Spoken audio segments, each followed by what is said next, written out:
Happy New Year, everybody. Welcome back to the channel. It's your boy Sly Jordy, and welcome to the Season 3 premiere of F1 25 Driver Career Mode. We just wrapped up the second season with our first Drivers' Championship and just narrowly missing out on the Constructors' Championship. The points tally doesn't really tell the whole story. McLaren managed to put all the results they needed together in both Qatar and Abu Dhabi to be able to clinch the Constructors' Championship after a three-way battle for the title across the second half of the season. A little bit heartbreaking because I really did feel like we personally were good enough, but Alonso wasn't picking up enough points towards the end of the season. We also lost out on about 10 points as Alonso got deleted from the Singapore Grand Prix. But even with those points, we wouldn't have won the Constructors anyway, so I'm cool with it. I'm absolutely fine with it. So now it's time to look forward and ahead towards the next season, and I am thoroughly excited for it, that is for sure. But first we need to advance to the end of the season and finish it officially in game. So we ended up getting to a 90 overall, of course, with the Drivers' Championship win.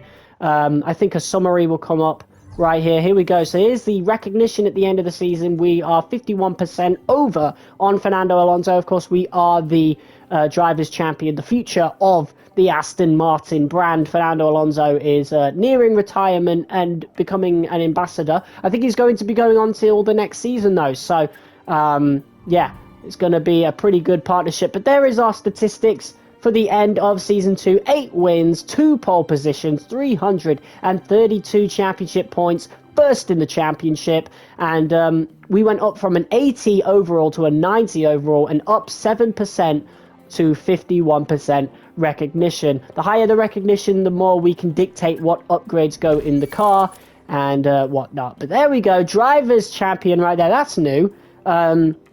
Or is it? I don't know, actually. I didn't play F1 24 more than one season, so I wouldn't actually know. But there we go. There's the Drivers' Champion screen, the trophy appearing next to our driver right there. That's really cool. And now we go on to what I assume to be the calendar. Here we go. So, well, here is the calendar for the 2027 season in Season 3. We're going to return to Albert Park in Australia before also returning to Shanghai in China. We've got Bahrain after that.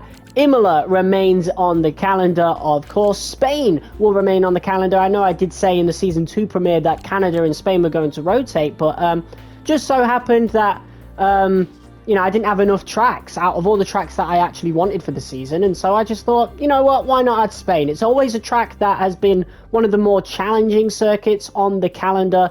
That is for sure for us in particular. Of course, in Season 1, we were very lucky to even get a point here. So, yeah, very excited to return to Catalonia right there. Canada returns to the calendar, thank God. I did miss this. This is one of my favourite circuits, always has been.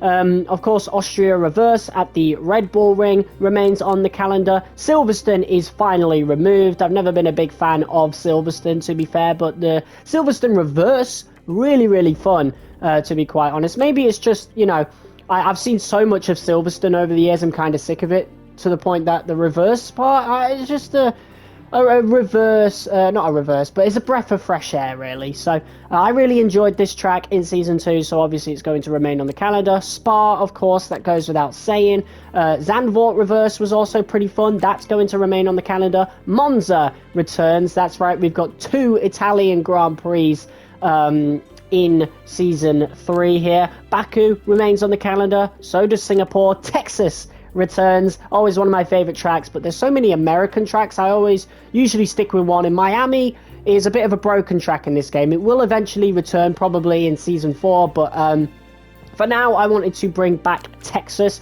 Brazil obviously remains on the calendar, and we will round off the season in Las Vegas. Always been one of the more eventful Grand Prix, to say the least, and so I figured that it is going to be the best place to end off a season. So goodbye to Qatar and Abu Dhabi for now. Maybe they'll return at a later date, we shall see. But that is your 16 race calendar for Season 3. and we're going to confirm the settings right there. We've got a few more changes to go through, of course, like the R&D scenario right here. This is one I've been really excited to go for. We have now unlocked chip shortage, I'm pretty sure. I don't know if that was properly unlocked, but minor upgrades only, balancing out the field, and endless resources are all new for Season 3.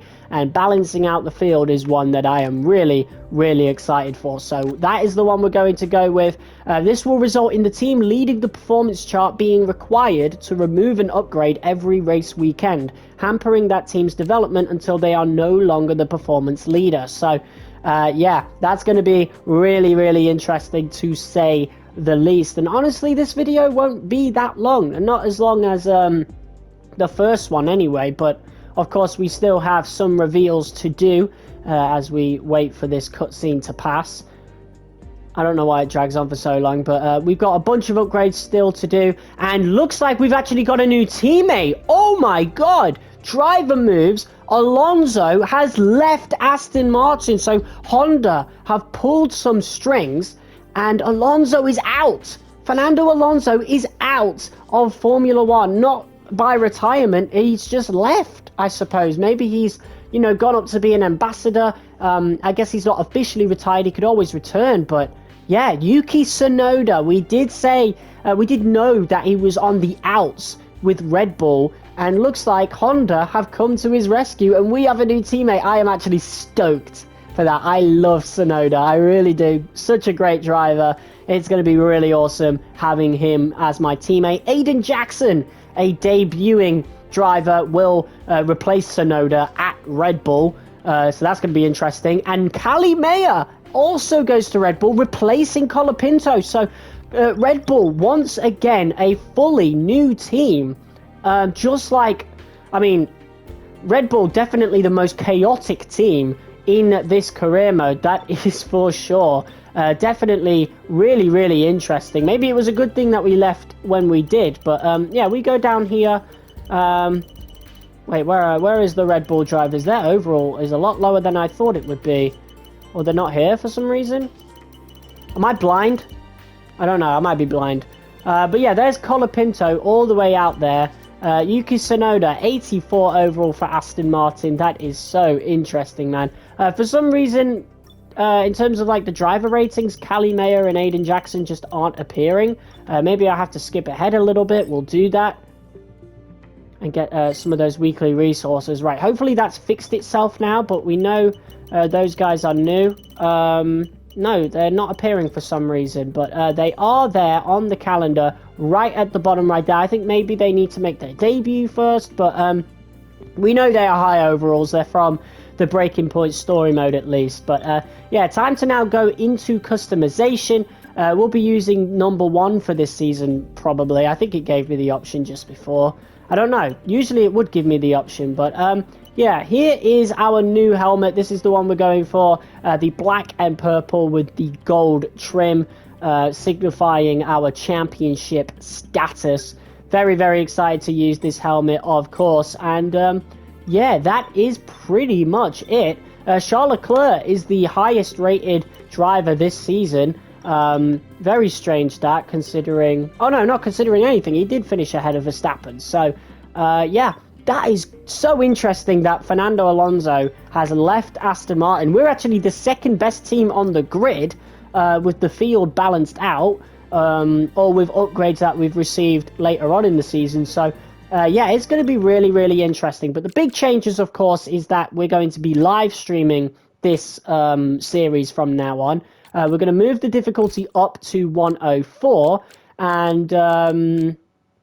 in terms of like the simulation settings, I don't think we can change it until we actually go into a weekend, but we're going to move down from 50% race distance to 35%, obviously. So I don't want to get fatigued on stream, especially if I want to play more than one Grand Prix, which is an ability that we're able to do with the live stream. So yeah, that's going to be really, really fun. But guys, Thank you all so much for tuning into this season premiere. Some really surprising developments, that is for sure, and a couple of new drivers to the grid. And that, along with balancing out the field, is going to be really, really interesting for this season. I'm really excited for it. So guys, I will see you guys tomorrow for the first episode of Season 3 live on the channel. So make sure you got those notifications on. I'll see you next time. Peace.